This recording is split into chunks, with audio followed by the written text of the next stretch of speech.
Press Conference, a series in which men who make the news answer impromptu questions from men who write the news.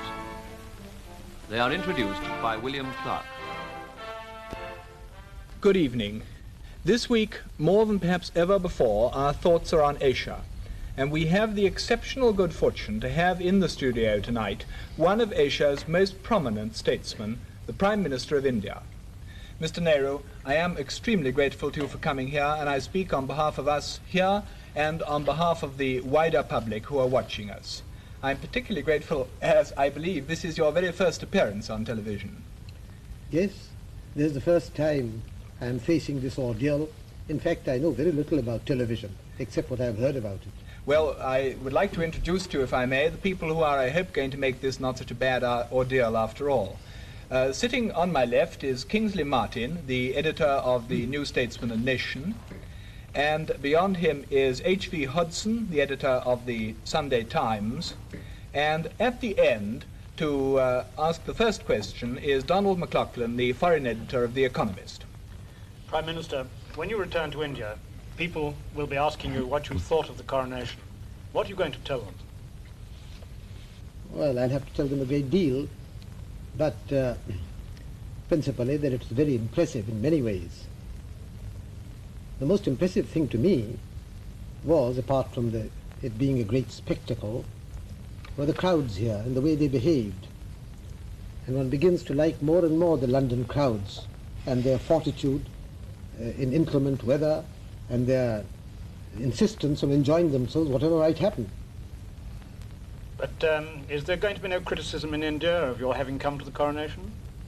There was when I came, and there will be no doubt when I go back. But I don't think it will amount to much. Mr. Nehru, we all understand very well indeed why India decided to be a republic within the Commonwealth. What I think is a remarkable thing is why there is so little resentment in India towards the British in view of our past history. It seems to us India is a most wonderfully magnanimous country. Can you explain this remarkable phenomenon of forgiveness?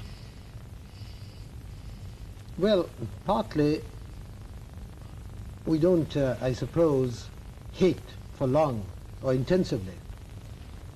But chiefly, I think, because the background that Mr. Gandhi gave us during all these past decades. After all, you were in prison yourself 16 years, and you don't seem to have any resentment about it at all. We might almost be popular people in India. Astonishing thing, really.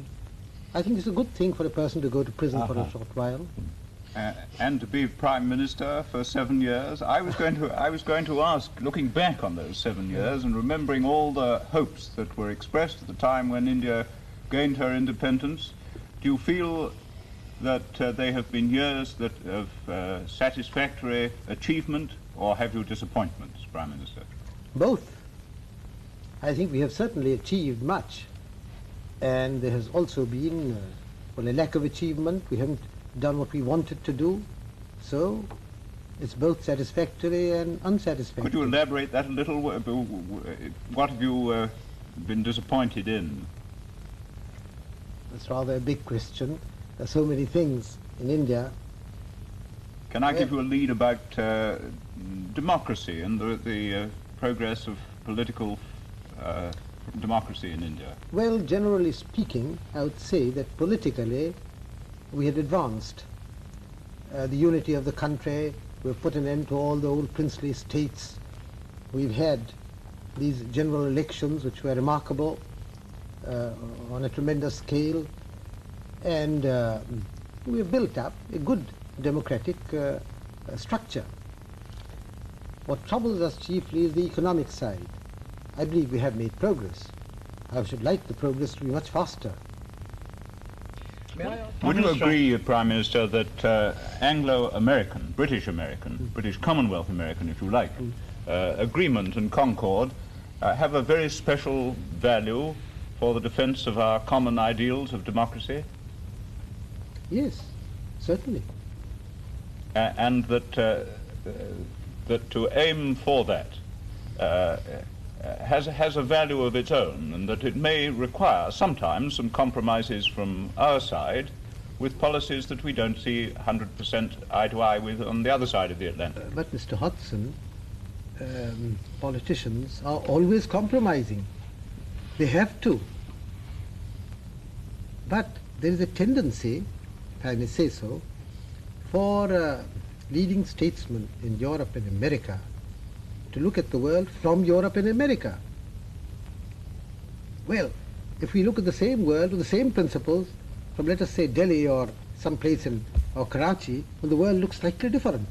Geography counts. Take the question of China. China is a distant country to most people in Europe and America. China is a country having a 2,000-mile frontier with India. Well, it's a different picture to us immediately. Well, I certainly agree that your contribution from Asia is an invaluable one. I just wanted to suggest that is what I say. That is the value, one of the significant features of the Commonwealth conferences, that these different viewpoints come up, maybe if you like slightly clash, but in a friendly way, I mean, and lead to a better understanding.